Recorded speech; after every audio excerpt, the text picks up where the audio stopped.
When you finally start changing, nobody talks about this part.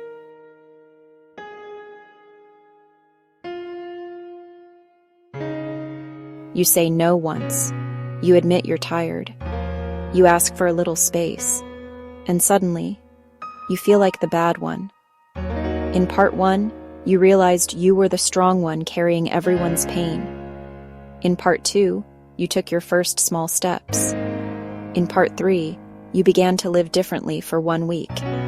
Today, in part 4, we talk about what happens after that. The pushback, the guilt, and how to keep going without turning on yourself. Maya didn't wake up one day and decide, "I'll carry everyone's pain." It happened slowly. As a kid, she learned that being good meant helping, not causing trouble, being the responsible one.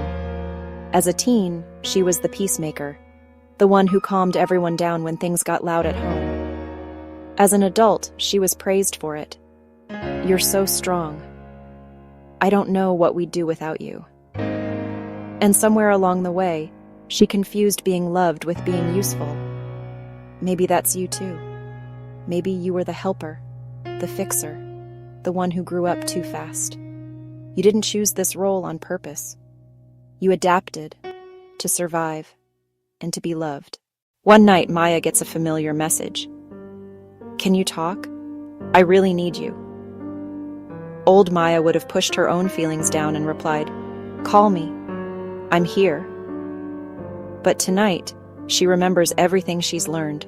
She types, "I care about you, but I'm really drained tonight. Can we talk tomorrow instead?"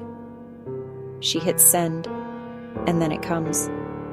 A minute later, "Wow, you've changed. You used to always be there." Her stomach drops. Her brain goes wild. Did I do something wrong? Am I selfish now? Was I better when I ignored myself? This is the part no one warns you about. When you finally set a boundary, some people won't like it. Not because you're wrong, but because they were used to you having none. So she does 3 things. First, she pauses. She doesn't rush to fix it. Second, she tells herself quietly, "My need is still valid even if they don't like it." Third, she repeats her boundary, gently. She types, "I really do care. I just don't have the energy tonight. I want to be present when we talk. Let's connect tomorrow." Send. Deep breath. If you've ever felt guilty for needing rest, you're not crazy. You're just not used to standing next to yourself. As she looks at her support map, Maya notices something. In that inner circle, deep support, she's written therapist, counselor, support group. She sits there, staring at those words, feeling a mix of curiosity and fear. Because some patterns are older than 1 week, they live in your nervous system, in old memories, in stories you were told about what you're worth. If you feel numb all the time, if panic shows up every time you try to say no, if old pain keeps replaying, or you've ever thought it would be easier to just disappear, that's not being dramatic.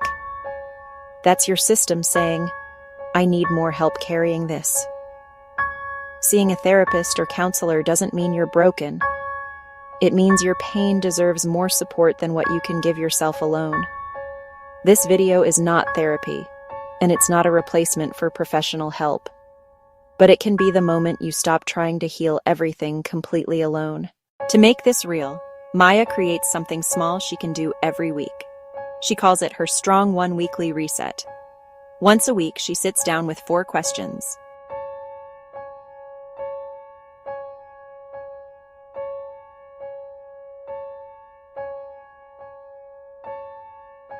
First, where did I carry too much this week?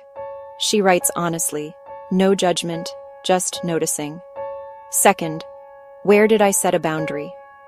She celebrates it, even if it was small. Third, what's one sentence I can use next week? Maybe it's, "I can't do all of that, but I can help with part of it." Finally, what will my 5-minute rescue be?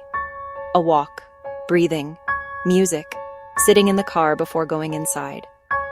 You don't need a perfect system.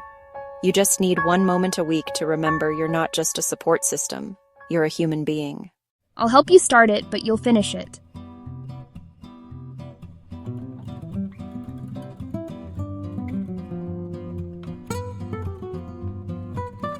Can you talk? I'm freaking out.